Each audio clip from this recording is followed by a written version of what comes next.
பிரதமர் என்ன சொன்னார்? ஜனநாயகத்தின் கோவில் இந்த நாடாளுமன்றம் என்று சொன்னார். சரி, கோயிலுக்கு வாங்க என்று நாங்கள் கூப்பிடுகிறோம். கோவிலுக்கு வர இவ்வளவு பயப்படுகிற ஒரு பிரதமரை நீங்கள் கொண்டிருப்பது சரியா, நியாயமா? ஏன் அதுவும் சிறப்பு வழிபாட்டுக்கு வாருங்கள், சிறப்பு கூட்டத்தொடருக்கு வாருங்கள் என்று மீண்டும் மீண்டும் கேட்கிறோம். இங்கே வராமல் பீகாருக்கு போய் பிரதமர் பேசுகிறார். கற்பனை செய்ய முடியாத தாக்குதலை நாங்கள் நடத்துவோம் என்றார்.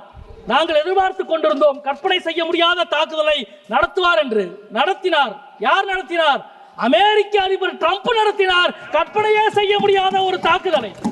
இந்த பிரச்சனையில் அதிகமாக தோல்வி அடைந்திருப்பது உள்துறை அமைச்சகமா அல்லது வெளியுறவுத்துறை அமைச்சகமா என்ற விவாதத்தை இந்த அவை நடத்தி கொண்டிருக்கிறது. எதிர்க்கட்சிகள் ஆகிய நாங்கள் IMF சர்வதேச நிதியம் பாகிஸ்தானுக்கு கடன் கொடுப்பதை இந்தியாவால் தடுக்க முடியவில்லை. IMF-இனுடைய நிர்வாக குழுவில் 25 நாடுகள் இருக்கிறது. ஒரு நாடு கூட இந்தியாவுக்கு ஆதரவாக வாக்களிக்கவில்லை. உலக அரங்கில் இந்தியாவை தனிமைப்படுத்தி வைத்திருக்கிறீர்கள் நீங்கள் என்பதை இங்கே நாங்கள் சுட்டிக்காட்ட விரும்புகிறோம்.